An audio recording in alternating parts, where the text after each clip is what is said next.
Ya Allah liman hamidah. Allah. Nah, angkat doang sujud. Nah, diangkat. Nah, itu kada boleh. Nang menyentuh tanah cuma lutut lawan ujung jari. Nah, macam ini dilarang. Baik tasahud awal, baik duduk antara dua sujud, baik duduk istirahat, jangan macam ini duduk. Lutut ke lantai lawan ujung batis. Ujung me ujung diletakkan bejuntai ke bawah. Mestinya disalingkuhakan ke kanan, ke kiri. Nah, kayak itu maka. Amun bersurban diandak di kepala, nah, ujungnya diletakkan bejuntai kiri kanan, nah itu kada boleh. Kayak itu. Nah, sembahyang. Amun keluar rumah baik bini-bini macam itu. Larangan. Artinya perkara-perkara yang ditegah dilakukan di dalam sembahyang. Perkara-perkara yang kada boleh dilakukan di dalam sembahyang. Rasulullah sallallahu alaihi wasallam melarang dalam salat dari as-safan dan as-safad. Yang keduanya telah kami sebutkan. As-safan telah disebutkan dahulu, artinya adalah irtifa'u ahadil qadamain. Artinya batis itu bertinggi sebelah. Umpamanya tangan ini contohnya batis, sebelah bertinggi. Ini dilarang macam itu. Atau sabalah bermaju. Nah, mestinya rata dinto batis kita. Ini maju sedikit sebelahnya. Itu dilarang juga. Jadi mesti bujur-bujur rata batis kita ini. Karena dilarang oleh Rasulullah, batis itu bertinggi sebelah dilarang, bermaju sebelah kada boleh juga, mesti rata. Nah, jadi kada kawa kada diitihi dahulu batis sebelum sembahyang. Kita itihi dahulu batis rata kada sudah.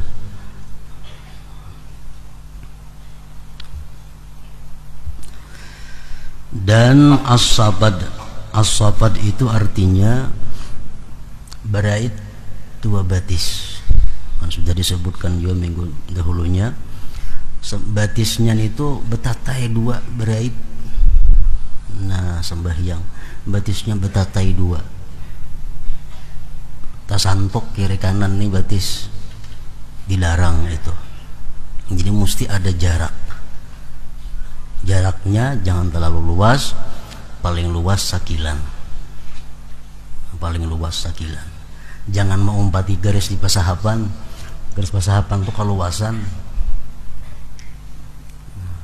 Kan pasahapan nanti nang bergaris sudah keandakan batisnya itu. Nah, amun itu bahasa hasta parak. Nah, jangan umpat di situ. Jadi kita ukur kira-kira sekilan paling luas. Kalau kada 4 jari. Jangan sampai kurang pada 4 jari, lebih pada sekilan jangan juga. Nah, jadi batis kita rata kiri kanannya, rata tinggi rendahnya, rata mundur majunya, dan jaraknya ini jangan lebih pada sekilan. Dan di situ kita disuruh bahwa jari batis ini semuanya menghadap kiblat. Kebanyakan kita sembahyang itu batis kayak biasa takadintu. Kenapa sebabnya? Karena kadang memperhatikan batis ini terliwat ke kanan lewat ke kiri. Memang kita macam itu, keadaan kita sehari-hari bila berdiri batis macam itu. Nah, sembahyang ini harus beda dengan kebiasaan. Sembahyang ini adalah ibadat. Ibadat itu artinya gerak-gerik kita jangan sama dengan kebiasaan. sesuai dengan aturan nang digariskan. Jadi batisnya itu diubah, jangan kayak kebiasaan babi rangkang muka itu.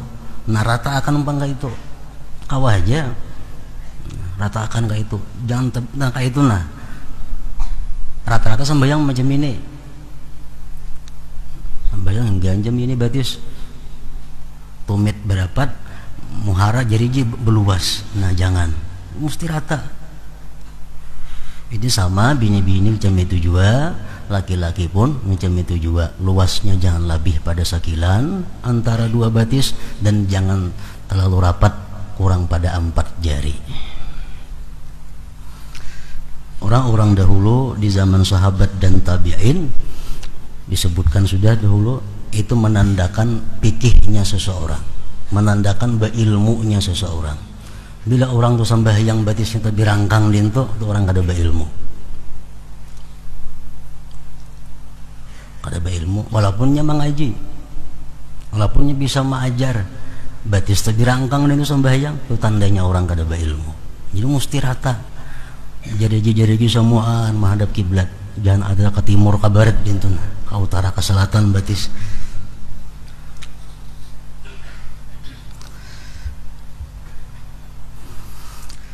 Rasulullah Shallallahu Alaihi Wasallam melarang dalam salat dari as-safan dan as-sabat.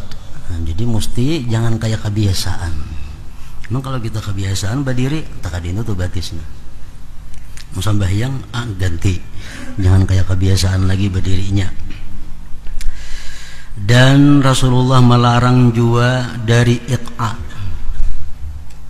sadal, kaf, ikhtisar, salab, muwasalah, salab hakin, hakib, haziq, salatnya orang yang lapar, marah, dan mutalassim. Tuh apa huruf lamnya di sini multasim, nang bujur itu tak berdahulu mutalassim, dan mutalassim yaitu menutup muka. Jadi baik bini-bini, baik laki-laki sembahyang tuh jangan menutup muka. Kayak itu. Nah, sembahyang. Amun keluar rumah baik bini-bini macam itu. Mata aja kelihatan, mau sembahyang jangan. Rasulullah melarang tadi iq'a. Adapun iq'a, maka menurut ahli bahasa adalah ia duduk pada kedua pantatnya, menegakkan kedua lututnya, dan menjadikan kedua tangannya di atas tanah. Misalnya kayak itu.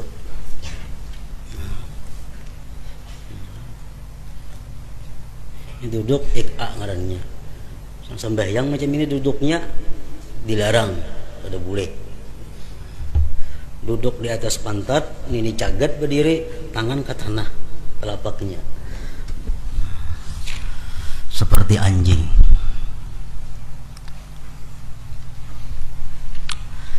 Sedangkan menurut ahli hadis adalah duduk iq'a tadi adalah duduk di atas kedua betisnya dan tidaklah menyentuh tanah kecuali ujung-ujung jari kaki dan kedua lututnya. Nah, contohnya macam itu kira-kira. Nang menyentuh tanah cuma lutut lawan ujung jari.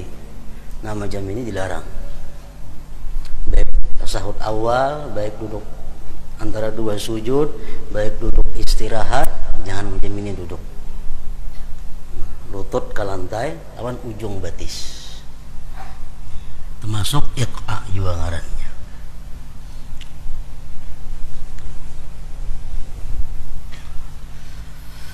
Adapun sadal menurut ahli hadis adalah berselimut dengan pakaiannya dan ia masukkan kedua tangannya dari dalam, lalu ia rukuk dan sujud demikian. Itu sadal ngarannya. Baju itu dicolok di bahu, tangannya kada diculop, di bahu aja diculop, tangannya kada, jadi tangan tak kurung di dalam nih. Nah itu dilarang juga nih tuh. Jika tangannya diculop kan jadi masalah. Ini tangannya kada diculop, jadi baju digantung di bawah kayak kastok awak, tak andak baju, dilarang itu. Ini adalah perbuatan orang-orang Yahudi dalam salat mereka. Maka kaum muslimin dilarang menyerupai mereka. Sedangkan gamis, baju panjang sampai mata kaki dan lengan panjang adalah semakna dengannya. Baju gamis kan sama aja, diculop, tapi tangannya kan diculop, dikurung awak dalam baju. Nah, jangan itu. Ada yang mengatakan bahwa maknanya adalah meletakkan pertengahan kain di atas kepalanya dan ia lepaskan kedua tepinya ke kanan dan kirinya tanpa menjadikan kedua tepinya itu pada kedua bahunya. Ini termasuk yang dilarang juga. Meletakkan pertengahan kain di atas kepalanya dan ia lepaskan kedua tepinya ke kanan dan kirinya tanpa menjadikan kedua tepinya itu pada kedua bahunya. Pendapat yang pertama adalah lebih mendekati kebenaran. Nah, namun sama pada kedua-duanya dilarang. Maka kamban kayak bibinian tuh, ujung me ujung diliatakan bejuntai ke bawah, mestinya diselingkuhakan ke kanan ke kiri. Nah kayak itu maka amun basurban diandak di kepala, nah, ujungnya diliatakan bejuntai kiri kanan, nah itu kada boleh, mesti nah kabahu kanan kirinya ujungnya itu.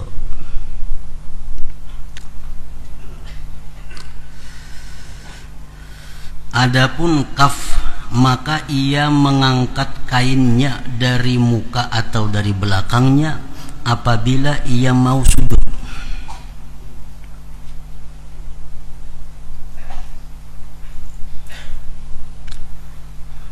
Itu kaf ngarannya.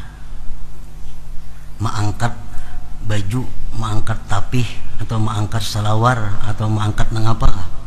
Bila hendak sujud tuh. Kan biasa kita misalnya ya Allah liman hamidah Allah, nah diangkat doang sujud, nah diangkat, nah itu kada boleh.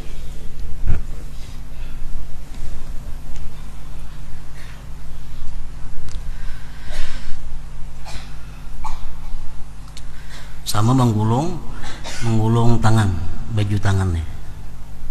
Misalnya hendak sembahyang kita digulung baju, nah itu makruh juga, kada boleh. Ini biar sepanjang-panjangnya. Kadang-kadang kaf itu pada rambut kepala, maka janganlah sekali-kali seseorang laki-laki salat sedangkan ia mendandani, artinya menggalung rambutnya. Rambut nang panjang-panjang na inget sini nah. Itu kalau hendak sembahyang biarkan aja diurai, jangan digalung. Supaya apa? Supaya rambut tuh umpat juga ke tanah sujud. Ini orang pernah berambut gondrong tapi nya kayak kita kan apa kayak pang ini. Nah apa nang digalung? Ini laki-laki yang berambut panjang na inget sini nah. Jadi kalau hendak sembahyang rambut biar lurus-lurusnya, jangan dibaiki, biar disuruh seadanya. Jadi waktu sujud rambut tak umpat juga sujud ke tanah itu, jangan digalung.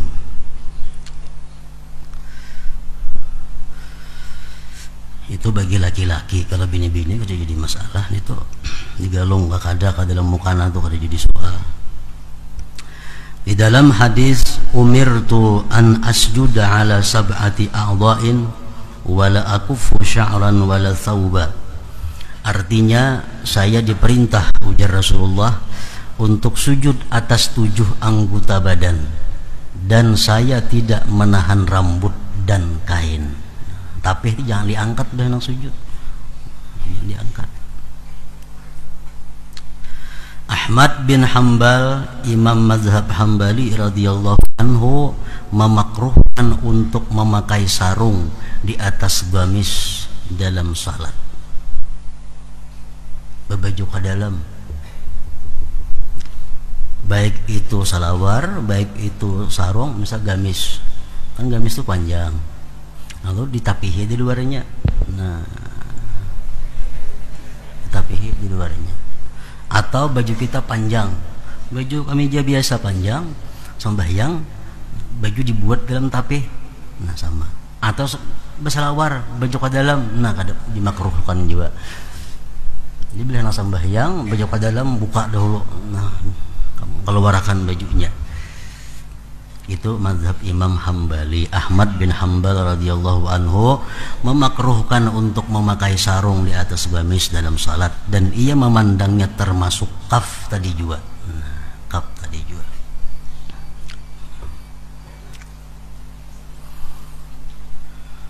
Jadi walaupun lain mazhab daripada kita, urusan yang dilarang tetap kita mengikuti karena mengambil apik. Jadi sembahyang jangan hendak berbaju ke dalam, mesti baju keluar. Dan Rasulullah tadi melarang juga ikhtisar. Adapun ikhtisar artinya maka ia meletakkan kedua tangannya pada kedua pinggangnya. Itu udah ada juga sembahyang, itu nah.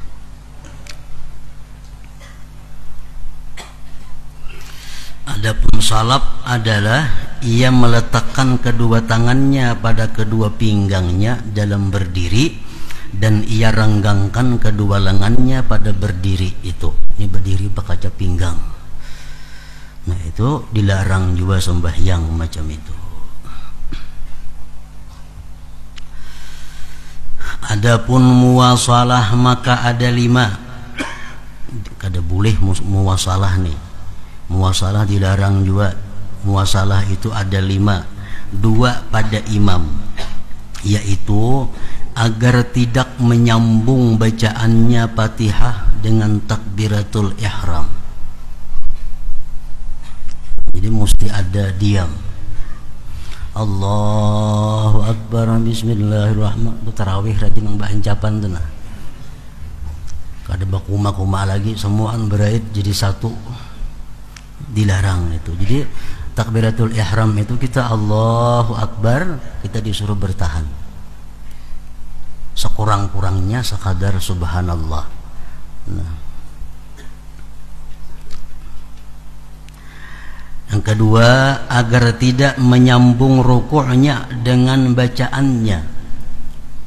Lakum dinukum waliyadin, Allahu Akbar, bersambung. Jadi lakum dinukum waliyadin mesti bermandak dahulu. Sekadar subhanallah, hanyar takbir ruku Allahu Akbar.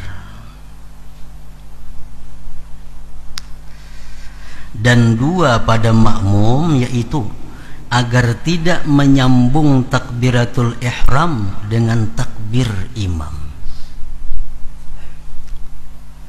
Jadi tuntungakan dulu imam bertakbiratul ihram, Allahu Akbar, tuntung imam, hanyar kita di belakang. Hanyar di belakang, jangan berait. Itu bisa kadesah kena sembahyang kita. Mun imam belum tuntung takbiratul ihram, kita sudah takbiratul ihram juga, nah membahayakan itu. Tuntungakan dulu imam Allahu Akbar takbiratul ihram, hanyar kita di belakang. Yang kedua daripada makmum ini, agar tidak menyambung salamnya dengan salam imam.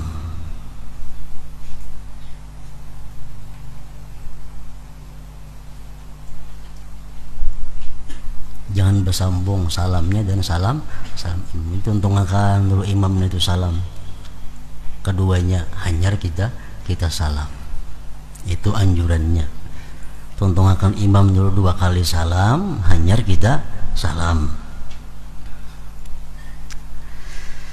Dan satu di antara keduanya, imam dan makmum, yaitu agar tidak menyambung salam fardu dengan salam kedua, dan agar ia pisahkan antara keduanya. Salam pertama itu salam rukun, salam rukun sembahyang. Sedangkan salam yang kedua salam yang sunat.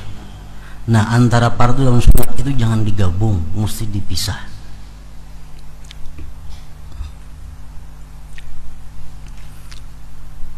Ada beberapa cara yang dijelaskan oleh para ulama fikih mengenai salam itu. Nah, jadi kita mulai salam, wajah kita masih ke arah kiblat. Begitu kita wabarakatuh, wajah kita sudah di hujung sana. Nah, jadi contohnya misalnya salam, assalamualaikum warahmatullah. Ini parah ya buliknya berana aja. Sudah ke tengah pulang hanya assalamualaikum warahmatullah. Nah, jangan disambung.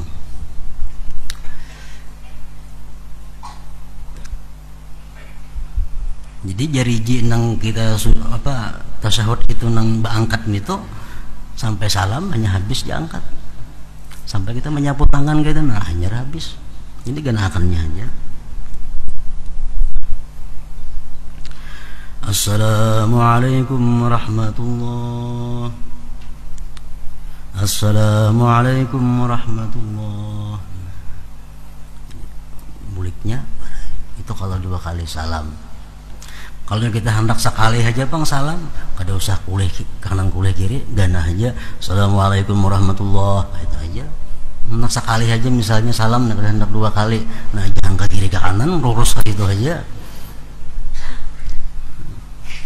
Misalnya kita sujud tilawah, nah, sujud sajadah kan, misalnya di luar sembahyang, kita membaca ayat sajadah, kita disuruh sujud. Untuk kalau tuntung sujud, bangun, assalamualaikum warahmatullah, misalnya sekali aja. Nah, muha ke arah kiblat, namun ke kanan, kiri parah ya gini. Mesti 2 kali bila ke kanan itu, bila sekali ke muka arahnya.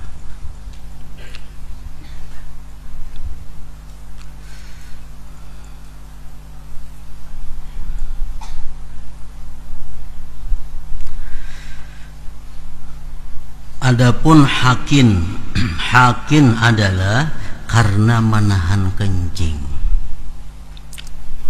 Ma'ari tiba kami, nah itu jangan sembahyang, kami akan dahulu.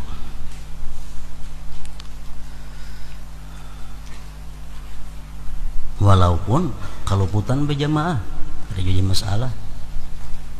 Anggaran tak kami berjamaah.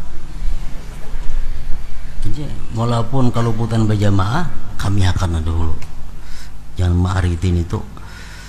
Sedangkan hakib ada boleh juga sembahyang dalam keadaan hakib karena menahan berak, buang air besar, kada boleh juga. Al-haziq adalah orang yang mempunyai khuf garis miring sepatu yang sempit. Sembahyang itu boleh aja bersepatu, kada jadi masalah. Ngarannya khuf, sepatunya khusus itu. Jangan nang halus, nang sasak.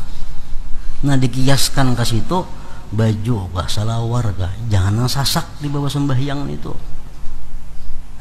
Semuanya itu menghalangi kekhusyuan, hendak bakami. Jelas sudah sembahyang ada kekaruan. Dalam artian itu adalah orang yang lapar. Orang yang lapar jangan dibawa sembahyang dahulu, buka makan dulu. Makanya orang puasa tuh, puasa begitu azan berbunyi makan dulu, hanya sembahyang maghrib. Amun kada tahan, amunnya tahan bagus saja, sedikit saja minum sembahyang maghrib baik lagi. Ini kalau kau kada tahan, nah, jadi buka puasa makan, tuntung makan hanya sembahyang maghrib, namun kada tahan. Dan orang yang sedih, maksudnya orang yang masih dalam keadaan pikiran kalut, banyak masalah yang dihadapi, ditunda dulu sembahyang, tenangkan dulu, ditenangkan dulu. dipahami larangan salat bagi orang yang lapar dari sabdanya sallallahu alaihi wasallam, "Idza hadaral 'asha wa uqimatis shalah fabda'u bil 'asha illa ayyadhiqal waqtu aw yakuna sakinal qalbi." Artinya, apabila datang makan malam dan didirikan salat, maka mulailah dengan makan malam itu, kecuali waktunya sempit atau hatinya tenang. Orang kamat, orang di rumah sudah besurong makanan. Amun kalanggar, kamu salah, kada terganggu dengan makanan tadi, kada jadi masalah. Kalau terganggu karena makanan tadi, nah dahulu akan makan. Di dalam hadis la yadkhulanna ahadukumus salah wa huwa muqattibun wa la yusalliyanna ahadukum wa huwa ghadban. Artinya, janganlah salah seorang daripadamu salat padahal ia sedang kalut, dan janganlah salah seorang daripada kalian salat padahal ia sedang marah. Dinginakan dulu, tenang. Al-Hasan berkata, setiap salat yang padanya hati tidak hadir, maka salat itu lebih segera kepada siksaan. Orang nang sembahyangnya itu ke hatinya kada hadir, sembahyang itu membawa kemudaratan lawan inya. Karena hadis Rasulullah kan, kalau orang itu sembahyangnya itu hatinya itu kada hadir atau kada khusyuk, sembahyang itu menjadi hitam dan diumpamakan macam kain yang usang lalu dipukulkan ke wajah orang nang sembahyang itu.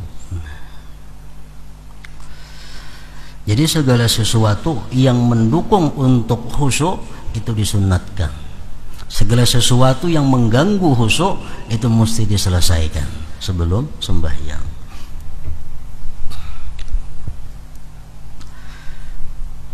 Di dalam hadis, sab'atu asya'a fis shalah minasyaitan, ar-ru'ab wan nu'as wal waswasatu wat tasa'ubu wal hukaku wal iltifatu wal abasu bisyai'. Artinya, 7 hal di dalam salat itu dari syaitan, yaitu darah dari hidung, rastungan. Otomatis sembahyang kita kan teluruk darah itu najis, batal. Nah, itu bisa syaitan mengganggu sehingga darah keluar di hidung, supaya kita sembahyang ini batal. Kemudian kentuk, nah, mengantuk, itu dari syaitan. Was-was dari syaitan juga. Kuap, menguap sembahyang, itu dari syaitan. Gusuk-gusuk, garu-manggaru, nah, dalam sembahyang, itu adalah pekerjaan syaitan. Lagi belum sembahyang kita kada asa gatal, kada awak. Begitu Allahu Akbar, kepala lah gatal, belakang lah gatal. Syaitan menggeritiki supaya kita ini menggaru. Nah,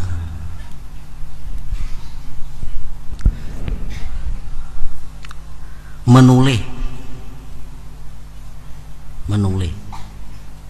ke kiri atau ke kanan, dan bermain-main dengan sesuatu. Sebagian mereka menambahkan lupa dan ragu-ragu. Lupa rakaat berapa sudah sembahyang nih, dan ragu-ragu. Itu semuaan adalah tipu daya syaitan kepada orang yang sembahyang. Makanya dianjurkan sebelum sembahyang itu mengucap surat An-Nas dulu, qul a'udzu birabbin nas malikin nas, supaya sembahyang kita aman daripada gangguan syaitan tadi. Sebagian salaf berkata 4 hal di dalam salat termasuk kasar, yaitu menulih sembahyang kita. Misalnya Anda datang di higa kawan, itu kasar. Mengusap wajah, sembahyang tuh namanya pemuha, apakah disabui termasuk kada beadab, artinya meratakan kerikil untuk sujud.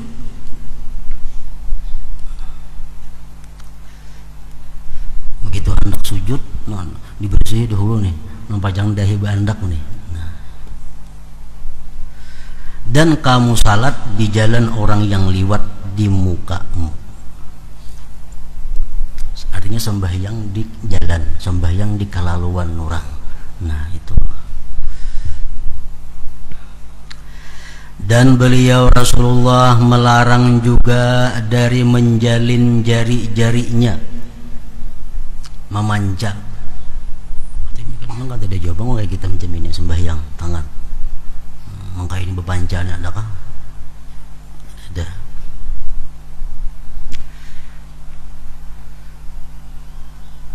Atau membunyikan jari-jarinya, sembahyang sambil menggeripukakan jari, tak tak nah berbunyi dan sembahyang.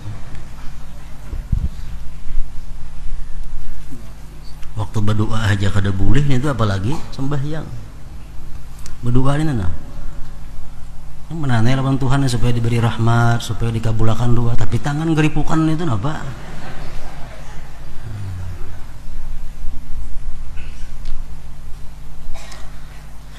Atau menutup mukanya, atau meletakkan salah satu telapak tangannya atas yang lain, yang dilarang juga itu.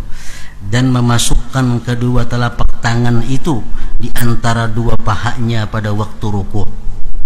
Sebagian sahabat radhiyallahu anhum berkata, kami melakukan hal itu lalu kami dilarang. Kan rukuk kita telapak tangan mesti di lutut bandak.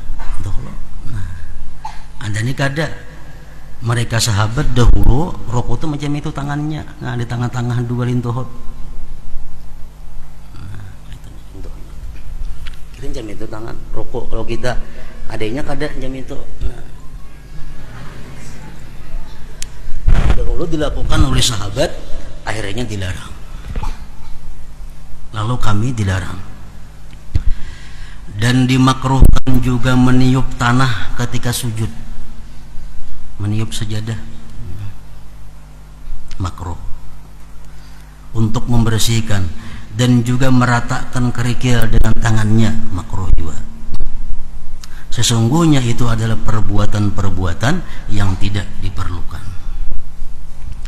Dan ia tidak mengangkat salah satu dari dua telapak kakinya lalu diletakkan di atas pahanya. Orang duduk sila panggung, nah sebelahnya itu batisnya sebelah ke atas paha. Nah ada boleh juga itu sembahyang jam itu sila panggung aja orang duduknya.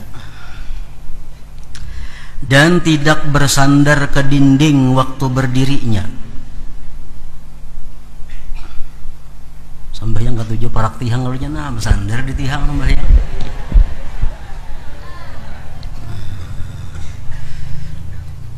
Jika ia bersandar sekiranya di dinding itu dicabut lalu ia jatuh, maka menurut pendapat yang lebih zahir, yang menang adalah salatnya batal, ada sah artinya.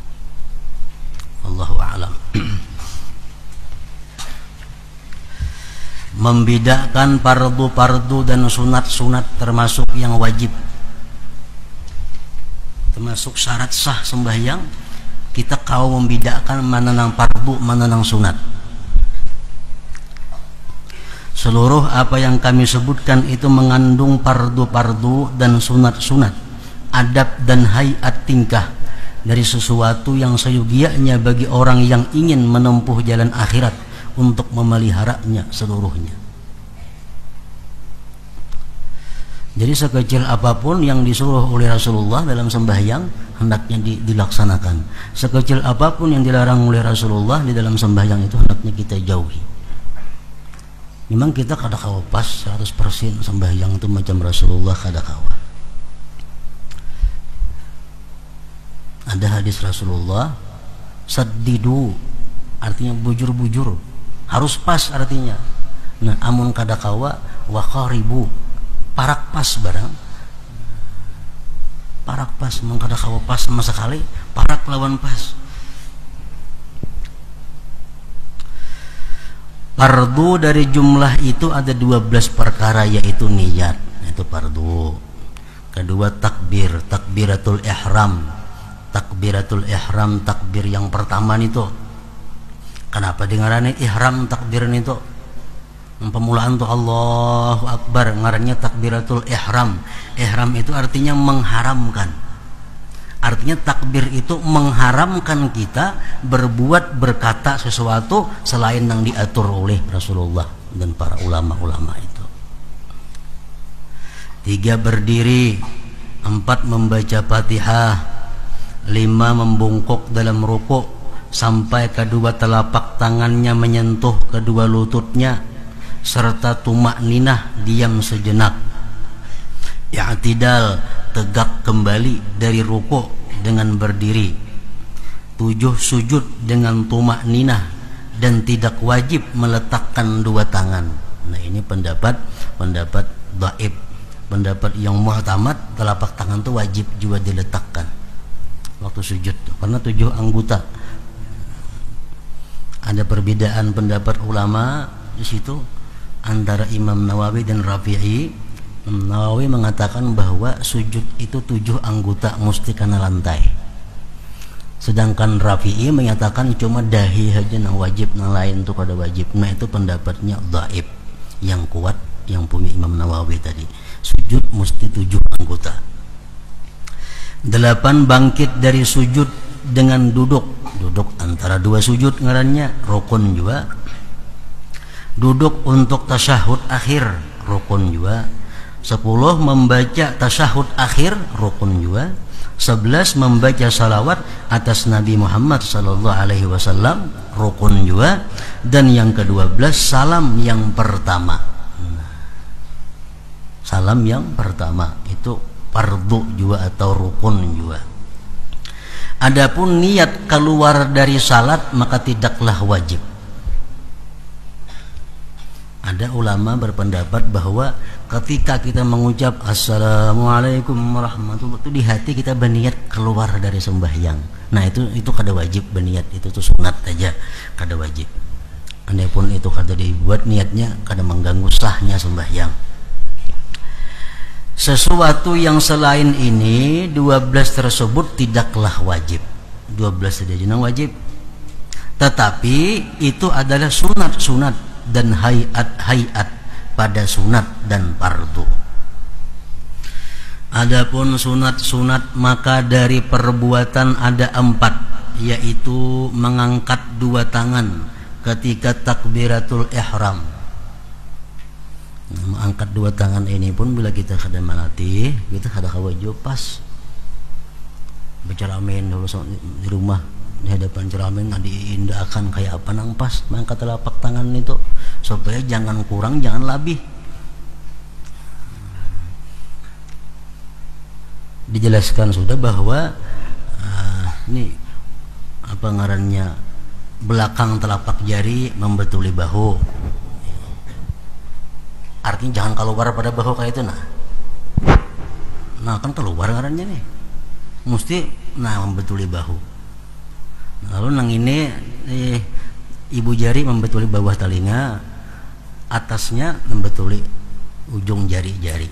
Nah, Allah, kira-kira macam itu parak lawan pas. Pas benar itu kira-kira kada juga, cuma parak lawan pas. Allahu Akbar. Nah, tangan ini diratakan. Jangan kayak itu banyak banget kayak itu sembahyang. Apa kayak itu? Mengangkat 2 tangan ketika takbiratul ihram. Semalam sudah dijelaskan ada 5 cara yang diakui oleh para ulama cara mengangkat tangan itu. Jadi pilih salah satu antara 5 cara itu, jangan keluar pada 5. Imam Ghazali mengatakan bahwa yang terbaik di antara 5 cara itu adalah Angkat tangan ini kada usah takbir dahulu. Nah sudah ini gana di sini hanya takbir, kena barnya ke sini. Nah itu yang paling baik ujar Imam Ghazali. Allahu Akbar. Nah itu. Jadi naik ini peraya aja dulu. Ini macam mukaddimah naiknya, ini macam permulaan. Allahu Akbar. Nah itu yang Ghazali baik-baik. Atau hendak ada macam itu, nah sepanjangannya boleh juga. Mulai bawah Allahu Akbar, nah akro juga. Ada juga pendapat ulama nah macam itu. Ada juga yang turun naik perai di atas saja. Allahu Akbar. Nah. Allahu Akbar. Peraya lagi. Nah, ada juga.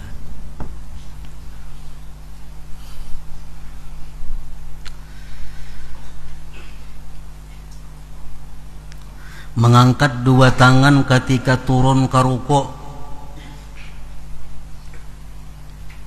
Kayak ini kita untuk Allah asalnya. Lakum dinukum waliyadin. Mengangkat tangannya sunat juga. Tangan sunat. Mulai takbir mulai sudah gana di sini. Jadi mengangkatnya praja. Lakum dinukum waliyadin. Allahu Akbar. Nah kalian tuhut tangan. Jadi mulai Allahu Akbarnya mulai di atas. Allahu Akbar. Ketiga, mengangkat dua tangan ketika bangkit dari rukuk ke berdiri.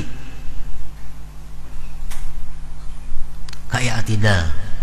Nah, mengangkat dua tangan ketika bangkit dari rukuk ke berdiri. Jadi mulai kita rukuk, kita mulai berdiri, itu mulai sami Allahu liman hamidah. Cagat di atas, tangan sudah turunnya perhaya bacaannya. Turun tangan kan berbacaan lagi. Contohnya misalnya rukuk, sami Allahu liman hamidah, perhaya, turunnya perhaya. Sami Allahu liman hamidah, hanya turunkan tangan. Itu sunat. Mengangkat dua tangan ketika bangkit dari ruku ke berdiri. Yang keempat, duduk untuk tasyahud awal. Adapun apa yang kami sebutkan dari cara menyebarkan jari-jari dan batas pengangkatannya, maka itu adalah hayat yang mengikuti sunat-sunat ini. Tawarruk, duduk tasyahud akhir itu, dan ibtiras, duduk tasyahud awal, duduk antara dua sujud. Ibtiras ngarannya adalah hayat yang mengikuti duduk. Tasyahud awal tuh itu duduknya yang penting duduk, disunatakan duduknya duduk ibtiras. Nah, amunnya basila sah aja sembahyangnya, sah aja basila. Cuma kadang mengikuti sunnah duduknya duduk ibtiras. Nah karancakan melihat sembahyang itu duduk ibtiras itu atau duduk tawarruk kayaknya telapak batis itu kada mau rata. Kenapa? Kebanyakan sembahyang itu padahal mesti diratakan nang kanan cagat. Nah telapak batis sebelah kanan duduk ibtiras. Nah duduk tawarruk, telapak batis nang kanan itu cagat, jangan berpingkur macam itu. Nah jadi bujur-bujur ditekan supaya menghadap kiblat. Nah kawan contoh kan melihat juga ada kameranya situ, nah di belakang. Jadi telapak batis sebelah kanan ini berdiri, diriakan, jangan berpingkur kayak itu.